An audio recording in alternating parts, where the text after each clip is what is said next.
Want to know everything that was removed from DBD in 2023? Well, in today's video, you're about to find out. What's going on, guys? Sharpshot here. Hope you guys are having a great day so far. So today's video, we'll be looking at everything that was removed from DBD in the year 2023. This was a big year for DBD, and quite a few things were removed. So I'm not going to include the super minor things like bug fixes, minor UI and setting changes, and temporary things like kill switches. In the 27 patches we had this year, a lot less things were removed than added, and I made a video last week going over all the things that were added in the year 2023, so make sure to check out that video. It'll be in the top right, and there's also gonna be a link in the description to it. And I know a lot of people are gonna think I'm gonna be using duplicate clips in both videos, and although I am recording both of these videos on the same day back to back, and I am gonna keep my shirt, and like last year I won't be able to shave, but what I will do is take off Gilbert's Santa hat.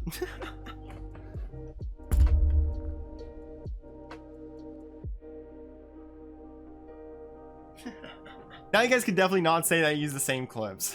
So yeah, guys, without further ado, let's get right into the video. In patch 6.5.0, Nurse received a huge nerf, which made it so that her blink attacks were no longer basic attacks and are now considered special attacks, which made it so that a bunch of really meta perks didn't work on her anymore, like Starstruck or Noed or any exposed perks. She's by far still the best killer in DBD, but she's not as OP as she was before this. And this is probably irrelevant to 99% of people, but the Stadia platform also shut down January 18, which was actually a platform that you could play DBD on. So by this patch, Stadia players had to link their account to the behavior account to be able to play on a different PC platform without losing progress. In patch 6.6.0, the old Shelter Woods map that was really bad, which is one giant tree in the middle and like 0 pallets around the map, was removed, and it was replaced by Skull Merchant's campgrounds, which added a brand new main building and a lot more loops. The old Red Forest maps, which were Temple of Purgation and Mother's Dwelling, were also removed and replaced by a lot more visually pleasing newer versions of these maps. Arguably the most OP killer perk at that time, which was Eruption, basically got removed and received a giant nerf. Around this time of the year, there was a huge gen kick problem and a huge 3-gen problem, and this was really a start to removing that meta, which made Eruption not super useful anymore. This was largely forgotten about, but they also removed 2D map-wide screams. This was mostly forgotten about because it was temporary and reverted back in 6.6.2. And I know I said I wasn't going to talk about temporary changes, but this was a pretty big deal at the time because it made a lot of killer screaming perks really bad. In 6.6.0, they basically switched from 2D screams to 3D screams, which meant that instead of having a survivor scream throughout the entire map, they had a 3D scream that was in a maximum range of 19 meters. So if you were outside of 19 meters away, you wouldn't have heard the scream at all. So this made all of the screaming perks like Iron Maiden really bad, and this got really negative feedback, and like I said, they ended up reverting this. Patch 6.7.0 was a pretty controversial one. It all started in the PTB, where they removed the old survivor healing times of 16 seconds and replaced them with 24 seconds, and they also removed varying charges for the different rarity medkits so that all of the medkits now have the same amount of charges. And in this brief PTB, this introduced a giant anti-heal meta and made survivor heal times take forever, and it was so negatively received that the new healing times never even made it out of the PTB and are still 16 seconds to this day. But the medkit charges did stay the same, so medkits still all have the same amount of charges now. They also completely removed light burn killer actions, so the killers Nurse, Hag, Wraith, Artist, and Spirit, you were able to flashlight blind them for any part of their power. So looking back, this didn't really affect much, but they did add a new replacement for Hag. Instead of blinding to remove the traps, you're actually able to go up to the phantasm traps and actually remove them by clicking a button. They also practically removed the gen kick meta by nerfing a bunch of the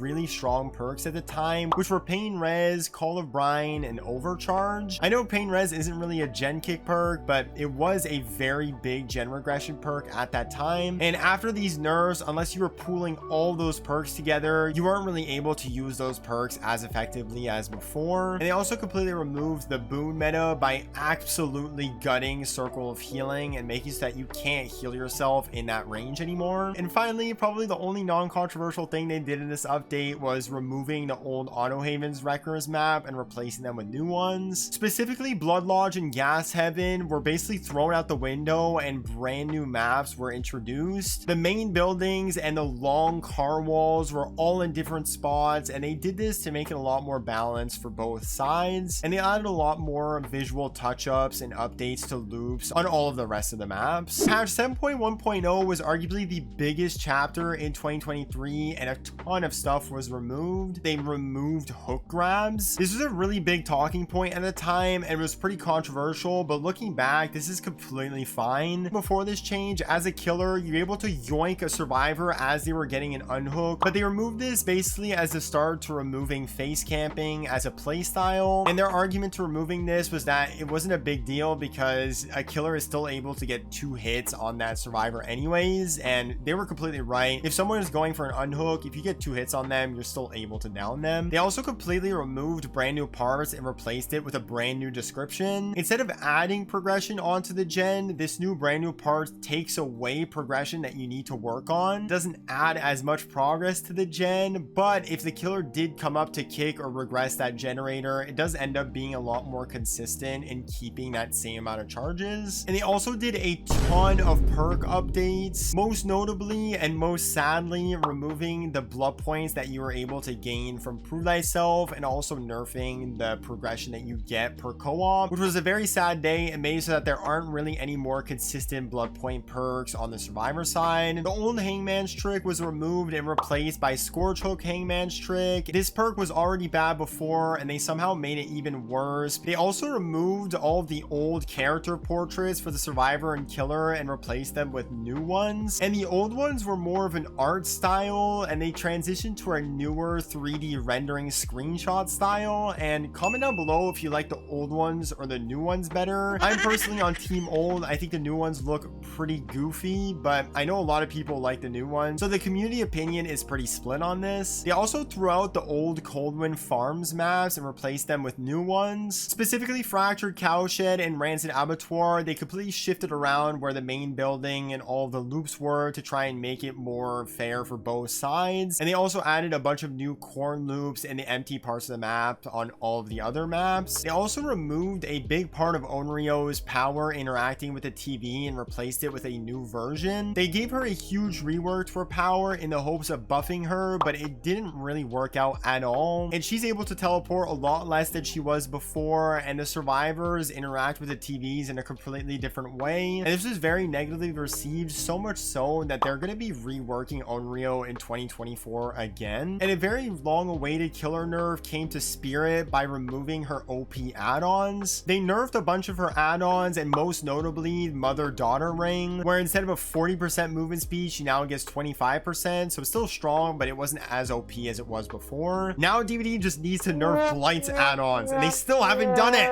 Another controversial feature that ended up getting removed were the camera look-down animations for a bunch of killers. There were a bunch of killers that ended up getting look-down animations whenever they got stunned or were vaulting a window that they didn't have before, and it threw off a lot of players, and some claim that they even got motion sickness from it. And DBD argued for a while that all of these killers were intended to have the camera look down all the way in the beginning, and that if they didn't have it, it just had been a glitch. But it was so negatively received by the community that all of it was just ended up reverted back. In patch 7.2.0, if I hadn't mentioned any of these, you wouldn't even have noticed that they had gotten removed. But if you DC as a survivor, you're no longer able to spectate the match like you used to before. And in the lobby, when you do queue up for a match, the match found prompt was removed, and instead goes straight from the prompt searching for match to joining match. Patch 7.2.3 had nothing else except the removal of this giant glitch of the locker invincibility glitch. I know I said I wasn't going to talk about temporary changes, but this was by far the biggest glitch of the year. Basically, by using a flashlight, you're able to go inside of a locker without actually going inside of it, and you're able to freely move around and were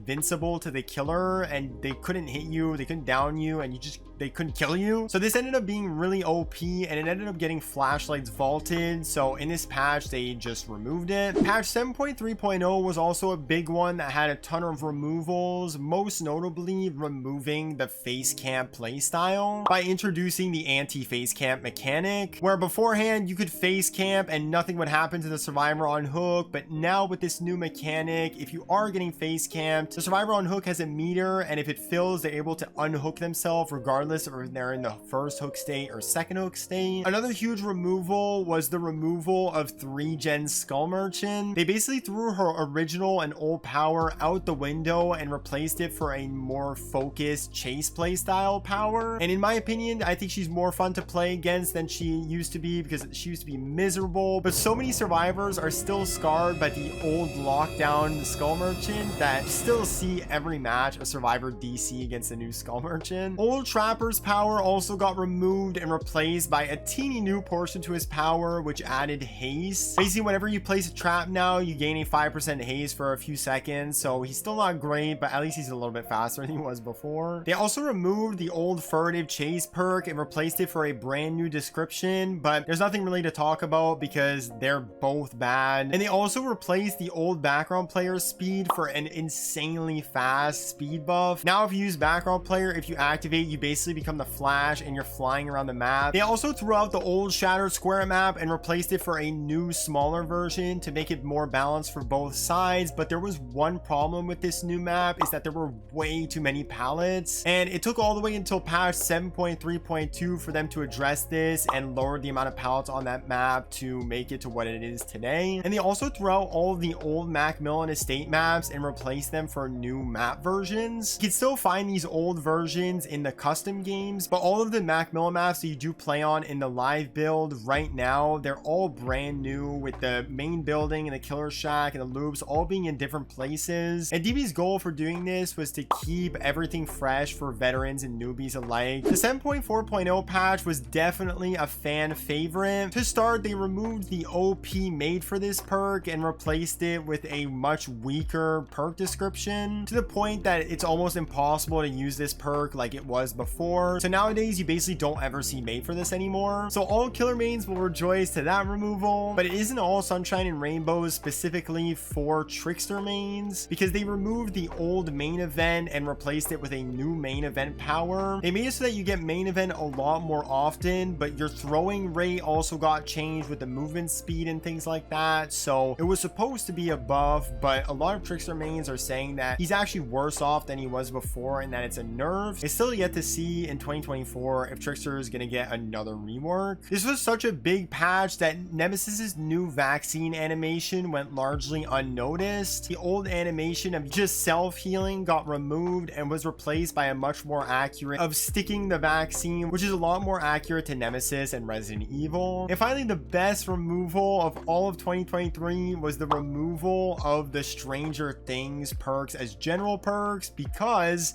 Stranger Things was added again. All of the perks associated to Steve, Nancy, and Demo were all brought back to become their teachables again, and they're no longer available to everybody's blood webs unless you had it beforehand. So yeah guys, those were the 35 things removed from DBD in 2023. Make sure to comment down below what your favorite and least favorite removal was from the year 2023. And if you haven't already, make sure to check out the video I made last week on everything that was added to DBD in 2023. There's going to be a link in the description to that video. And one last thing, if you do want to know everything that was added and removed from DBD in 2022, I'll also put those two videos in the description below. So yeah guys, that's been the video. Thank you guys so much for watching. Leave a like and subscribe if you're new. This has been Sharpshaw, and I will see you guys in the next video.